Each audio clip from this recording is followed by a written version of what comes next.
बहुत स्वागत है आपका। आप देख रहे हैं क्रिएटिविजन न्यूज का एक्सप्लेनर और आपके साथ मैं हूं शबाब। ऊंचाहार की सियासत इस वक्त सिर्फ एक विधानसभा सीट की लड़ाई भर नहीं है, बल्कि ये भरोसे, वफादारी और राजनीतिक वर्चस्व की सीधी टक्कर बन गई।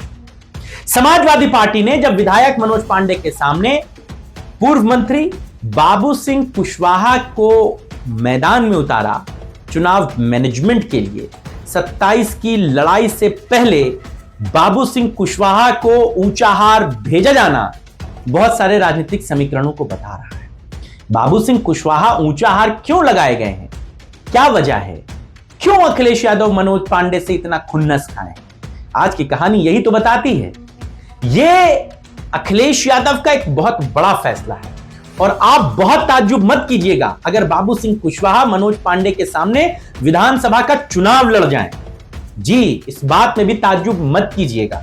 बहुत चर्चाएं हैं कि बाबू सिंह कुशवाहा को अखिलेश यादव 27 का विधानसभा का चुनाव मनोज पांडे के खिलाफ लड़ा सकते। क्यों एक ओबीसी को, एक पिछड़े को, एक ब्राह्मण नेता के सामने चुनावी मैदान में अखिलेश यादव उतार रहे हैं?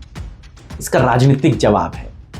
समाजवादी पार्टी यह धारणा खुलकर कह रही है कि पांडे ने मुश्किल वक्त में पार्टी लाइन से हटकर जो काम राज्यसभा के चुनाव में किया था, उन्होंने विश्वासघात किया था अखिलेश यादव के साथ, और यही लड़ाई अब अखिलेश यादव के लिए कोई नरमी नहीं रखती। अखिलेश यादव सीधी टक्कर इस लड़ाई को मानते हैं।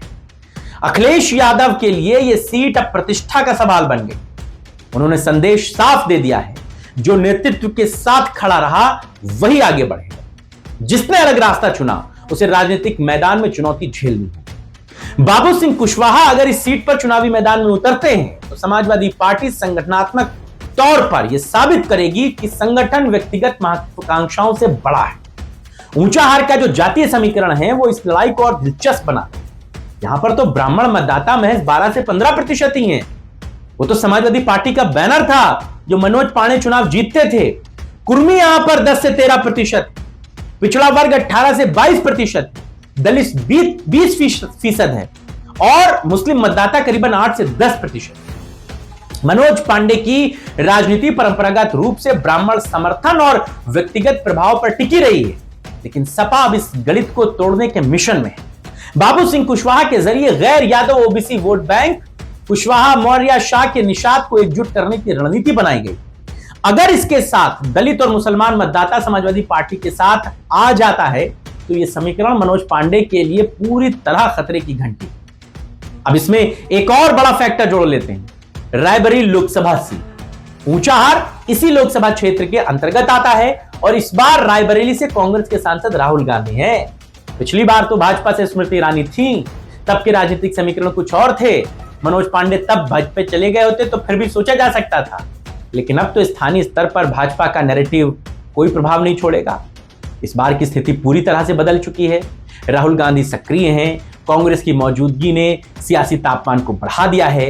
रायबरेली में कांग्रेस का मजबूत ढांचा और राहुल गांधी की सीधी दिलचस्पी मनोज पांडे के लिए ज्यादा दबाव बना रही है।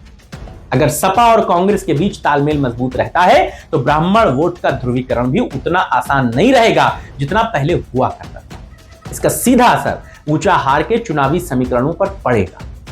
राजनीतिक जानकार ये कहते हैं कि अब मनोज पांडे दोहरी चुनौती में है। एक तरफ सपा का आक्रामक संगठनात्मक हमला और दूसरी तरफ रायबरेली में बदला हुआ लोकसभा का समीकरण। सपा इस पूरे चुनाव को वफादारी बनाम अवसरवादी की लड़ाई के रूप में पेश करने की तैयारी है। ऊंचाहार अब सिर्फ एक सीट नहीं बल्कि 27 के चुनावों की बड़ी सियासी बिसात का एक बड़ा मोहरा बन गई। अखिलेश यादव ने यह साफ कर दिया है कि इस बार कोई समझौता नहीं होगा। अगर ओबीसी, दलित और मुस्लिम वोटों का बड़ा हिस्सा सपा के साथ मजबूती से खड़ा हुआ और कांग्रेस का लोकसभा फैक्टर सक्रिय रहा तो मनोज पांडे के लिए यह सीट बहुत मुश्किल हो जाएगी। ये तो चुनाव तय करेगा कि व्यक्तिगत प्रभाव भारी पड़ता है या फिर संगठन और बदले हुए राजनीतिक समीकरण। लेकिन इस बात में कोई दो राय नहीं कि मनोज पांडे ने बगावत करके अपने लिए चुनावी मुश्किलों का ठीकरा सर पर मढ़ लिया है।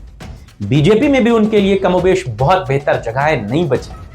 वो गए तो थे मंत्री बनने, बन नहीं पाए। 6-8 महीनों में चुनाव आ जाएगा, अब भी नहीं बन पाएंगे। समाजवादी पार्टी ने तो कहा ही था जाओ मंत्री बन जाओ, तो तुम बन जाओगे तो बचे हुए 3 और भी जो लोग हैं उन्हें भी पार्टी से निकाल दिया जाएगा। न ये बन पाए, न बचे हुए 3 लोगों की हिम्मत हो पाई कि वो भाजपा जा पाए। खबर पर आप क्या सोचते हैं बताइएगा, आपके राय और विचारों का इंतजार रहेगा। फिलहाल इतना ही।